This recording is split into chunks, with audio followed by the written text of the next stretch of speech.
Absolutely. And culturally, we have to think about cultural differences, right? Because maybe until 5 or 10 years ago, no one even spoke about many topics that we see in the media today, right? And if you don't speak about these topics, if you don't highlight that there are certain issues related to our health, especially issues related to female health, then no one will think that it's actually a problem, right?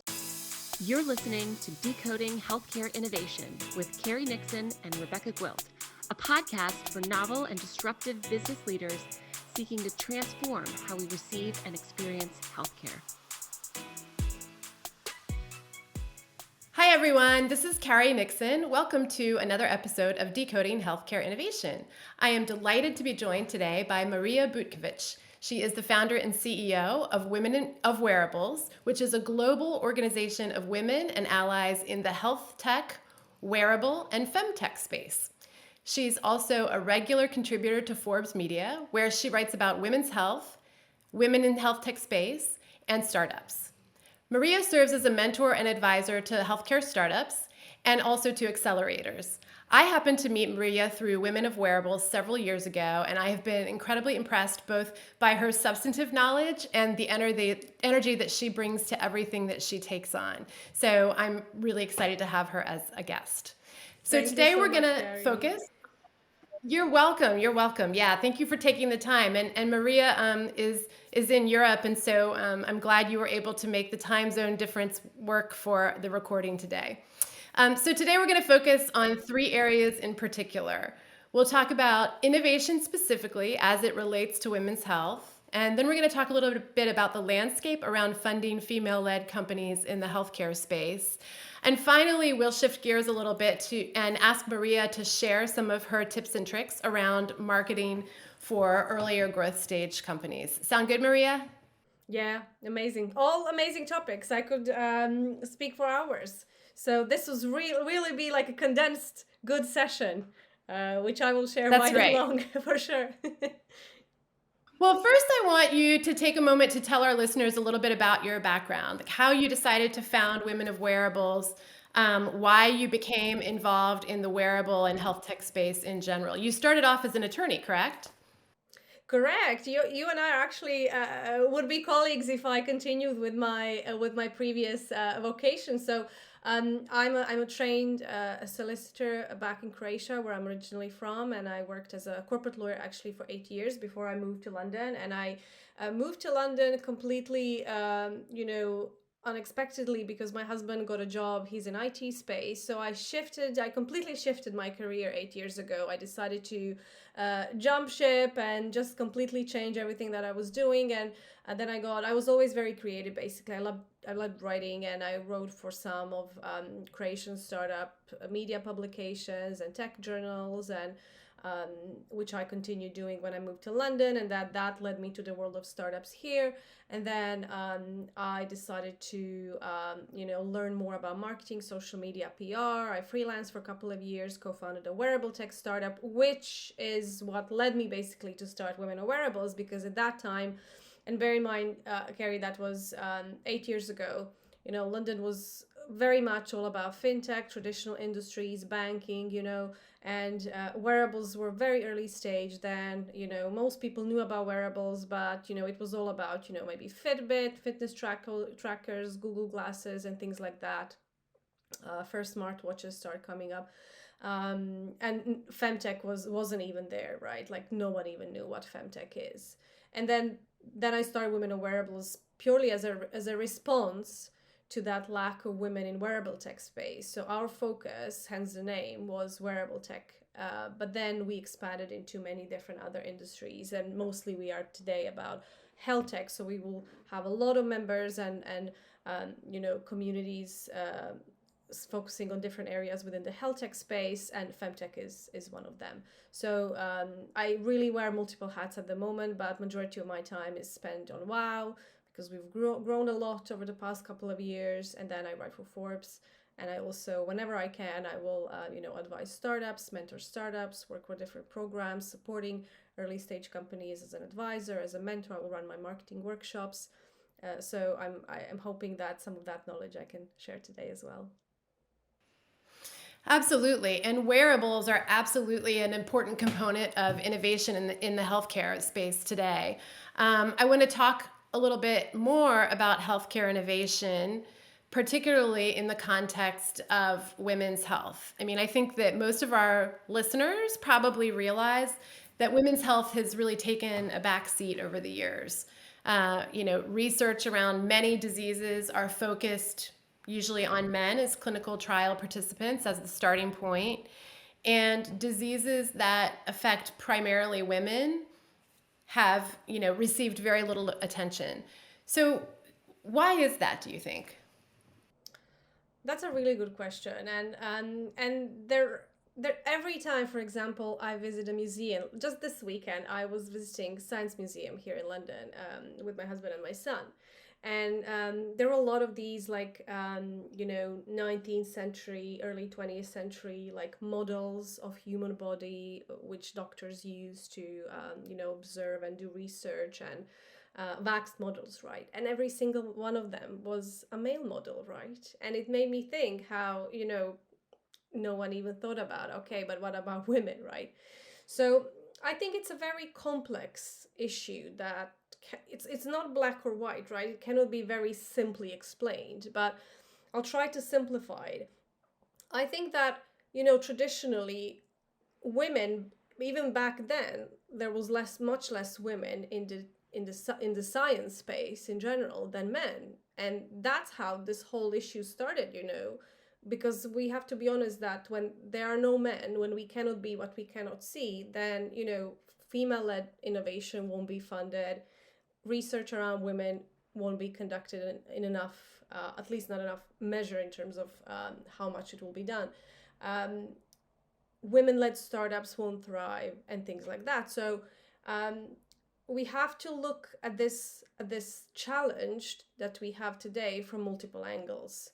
And I know we will be talking about female investors in this space, because I think it's a very, very important issue, that it's um, you know so connected to the whole problem of lack of women in the tech space and lack of female-led startups. So I think a lot of these challenges that exist today, we have to look from top-down approach, not the other way around. Yeah, so this is a problem with deep roots, right? I mean, we know that you know, a couple of decades ago, women and girls were not encouraged to go into the sciences very proactively. They weren't encouraged to go into math or computer technology. And that naturally means that, the research that happened was being done by men, and the innovations that were being built were being done by men. And so it's really interesting to think of sort of the root cause of all this, as some of our education, our philosophy of education. Absolutely. And culturally, we have to think about cultural differences, right? Because maybe until 5 or 10 years ago, no one even spoke about many topics that we see in the media today, right? And if you don't speak about these topics, if you don't highlight that there are certain issues related to our health, especially issues related to female health, then no one will think that it's actually a problem, right? And until people start realizing it is an issue that exists and it needs to be solved in different ways, whether it's research, whether it's more use of technology, whether it's funding and things like that, things won't progress. So, we have to again look at it from different angles and think about the whole awareness thing that came with the FemTech movement. And I think that's great. But that's the only one of the first steps towards thriving industry, because but everything starts with the awareness, and I'm glad that media has played its part as well in that. Yeah, so you mentioned, 8 years ago, no one knew what femtech was, which I think is very true. I feel like I am seeing a pretty distinct difference between where we were even say 5 years ago and where we are right now. Do you agree with that? And what is your sense of what contributed to that difference? 100%. It's so much different. It's nowhere near where I would want it to be, but it's definitely much better. Women in Wearables was the pioneering organization when it comes to FemTech in Europe. We did our first FemTech event in 2017, and even back then, I know it was a couple of years later after I moved to London, but even back then, when some people who spoke to me about the event, they were thinking I was organizing a FinTech event. And I tried to explain to them that FemTech is something different than FinTech.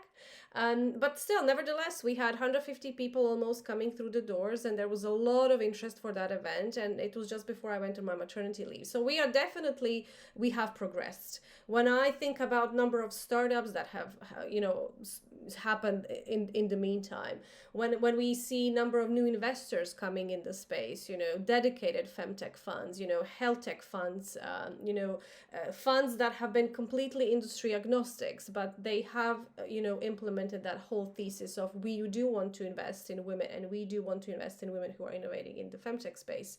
That has been, tremendous progress. And I think that, there has been a huge shift in the whole, let's speak openly about these topics among women as well. We are more open to having these conversations, to admit we are having problems, to admit that we need help, to admit that we are not feeling well after we give birth, that things like weak pelvic floor, postnatal depression, endometriosis, cardiovascular issues, mental health issues women are facing are really real, and that we need to start addressing those. So yes, finally things have changed, and more investment definitely is going to female-led businesses, in general femtech businesses today than what was the situation 5 years ago, for sure. Yeah, I think the term femtech is generally more accepted today, although it was funny, probably 6 months ago, I was interviewing an attorney for a position, and I mentioned something about, femtech companies, and he started talking about fintech and his experience in fintech. And I thought, wait a minute, we're a healthcare innovation law firm. I guess he was trying to go where I was going, but didn't quite get it right. So it was kind of funny. Yeah, so, I think the other element of this could be that women are sort of done being quiet about these issues. They're done being embarrassed about these kinds of issues. I think it can still be a cringer for a room full of men who are investors to see slides about a pelvic floor device, right? Pelvic floor strengthening device, or and to talk about, how it's inserted and that type of thing. So your suggestion that we've got to have more female investors and founders in this space, I think is spot on. I have been really happy to see the number of venture capital firms that are specifically focusing on female founders and female founders in the healthcare space, and more venture capital firms that are actually being, led by women. Part of the solution has got to be more healthcare businesses that are led by women. So, we've got a lot of ground to catch up, to make up, I think, in this space. How do you think we can do it? What are some ways that we can sort of accelerate innovation in women's health and in femtech over the next couple of years to try to make up some lost ground? Excellent question. To your point and to my point from a couple of minutes earlier, I think that we definitely need to increase number of women in the funds and a number of female angel investors. That needs to change. Women do, and specifically in the angel realm, right? To get them off the ground. Absolutely. And it doesn't matter if it's a small check angel investor, it's better than nothing, because those angel investors are usually the first people that trust in your business. And without them, for many startups, it will be impossible to even launch, to progress with the MVP or prototype or whatever. That's one thing. And I think that another thing is it's a cycle, right? Like we have to think about funding female founders in the space in a way that if they exit their business, which I'm hopeful it will start happening more. I think with more exits, male investors as well will start seeing the value in femtech even more than it is now. Next generation of female founders that exit their businesses will become next generation of female investors, right? So one thing ties to the other. And I would also say that a narrative that I see a lot happening in the industry, which I don't particularly like, is that, women need a lot of support in terms of business support. They need more mentorship, they need more knowledge, they need more this, more that. I don't think that women need this more than men, actually. I think that women are equally capable, if not more capable, of men or male founders, because research has shown that return investment when we invest in a female founder is actually better than when we invest in male founder, right? So I wouldn't necessarily agree with the fact that women need more of anything. We might need a bit more confidence sometimes, and that is the fact, because again, statistics have shown that male founders will ask for more money from investors and they will appear to be more confident. But there's also a lot of conscious and unconscious biases in terms of how male investors see the pitch coming from a female founder versus male founder. So it's not black or white. It's a pretty complex thing. But I think that definitely it's not an easy thing to solve. But I would say that maybe a solution, in my opinion, if we really want to progress at quicker pace, at higher speed, is to maybe introduce quotas. And I would love to see that, actually, because we can claim we are very pro diversity focused or pro female focused, and we can claim we do want to invest in female founders, but sometimes the only solution for the problem is to have black on white on paper. We need to invest in 30% at least of our portfolio needs to be female led. And that's it. I'm not saying that we shouldn't invest on merit. It has to always be on merit. But I'm pretty sure that lack of diversity and in terms of pipeline is not a pipeline problem. It's a culture problem. And that's what we need to change. Yeah, I think that's right. So we know that, reproductive innovations and, innovations around reproductive health, that's a big area in women's health, fertility, etc.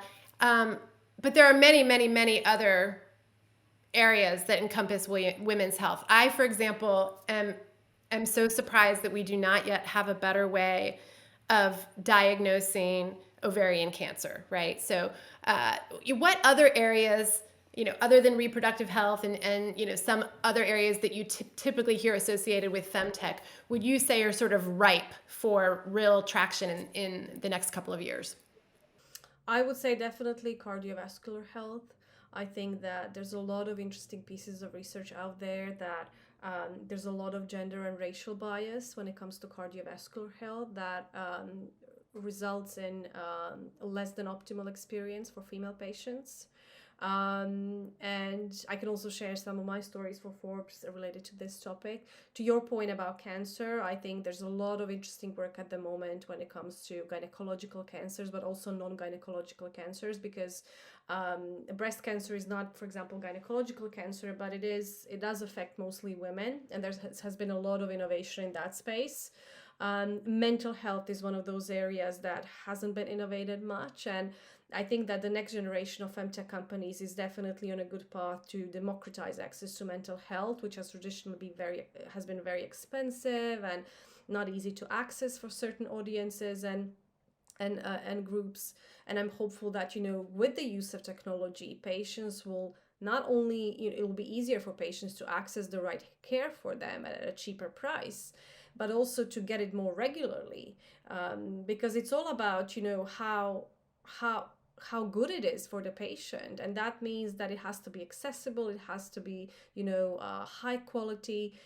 Telehealth has helped with that, and I think anything related to childcare as well, and infant, which sits at the borderline of femtech as well, because we have come to the conclusion these days that maternal and baby health are super well connected, and you cannot divide between those two, especially in those first few years after a woman gives birth.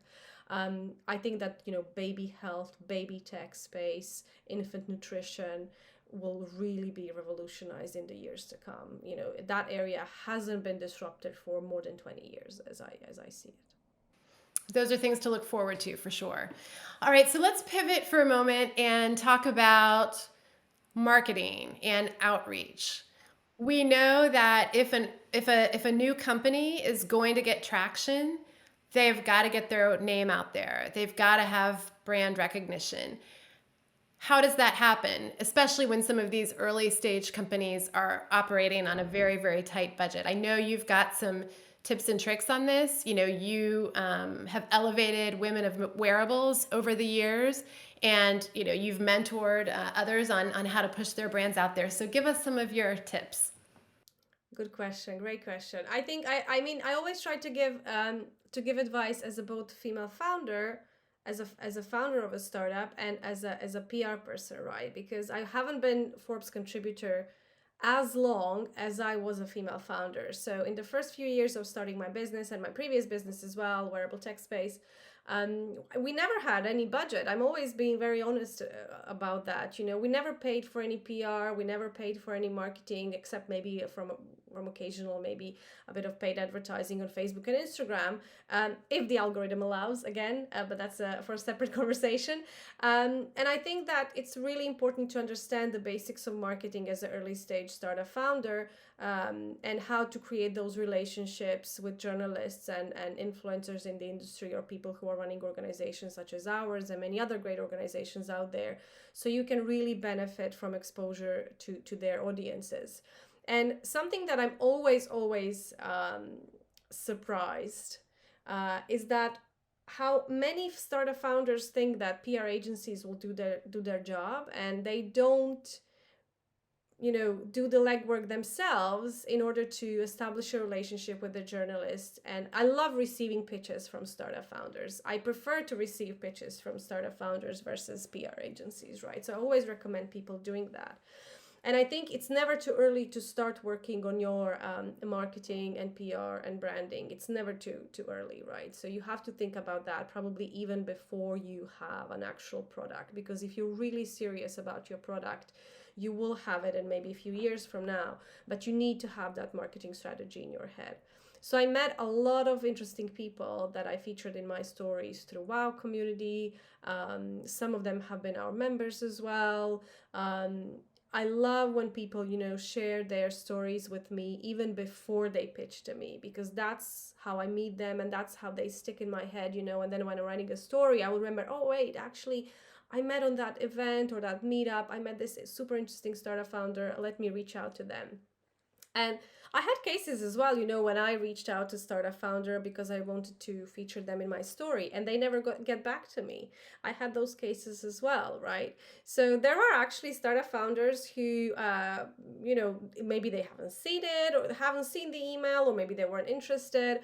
But I think that, getting featured in Forbes can really move the needle for your business. And we have a case of a super successful female founder that I recently featured in one of my stories, and it was a story about her raising her, I think, pre-seed round or seed round, and she said that the response from investors after that story was so overwhelming that she could raise like 5 times more money now.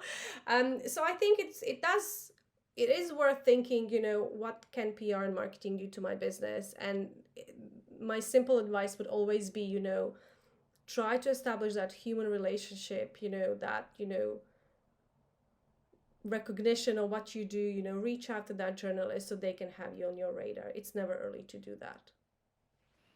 Yeah, I mean, the big lesson here is if Marija knocks on the door, you should open it and Yeah, say, yes, absolutely. I would And be happy to I hear you. think that, I'm always very, very curious. I always reach out to a lot of people. I'm always trying to be as responsive as possible. I get a ton of emails, but I always try to get back to people. And even if it's not the right time now, I explain why it is not or where it will be, so they can follow up or reach back to me.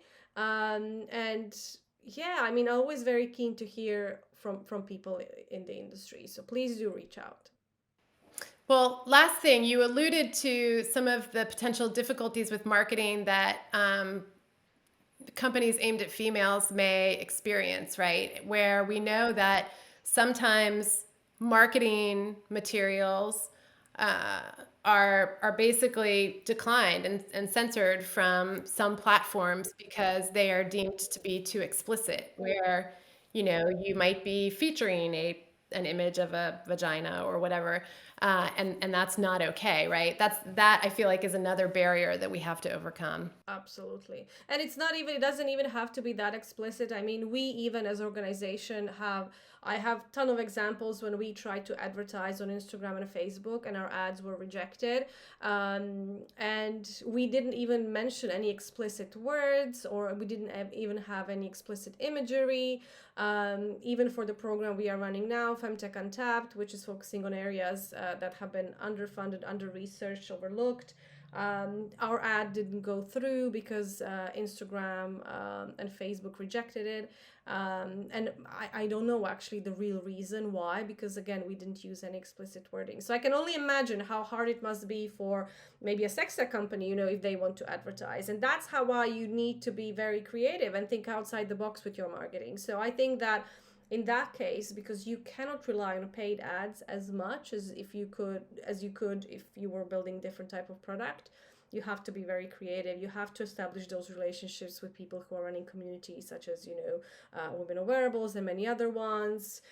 You have to try to speak at some events where you can get visibility, blogs, establishing relationships with journalists, and just to get to know your customers in the best possible way, because word of mouth for those businesses can be everything.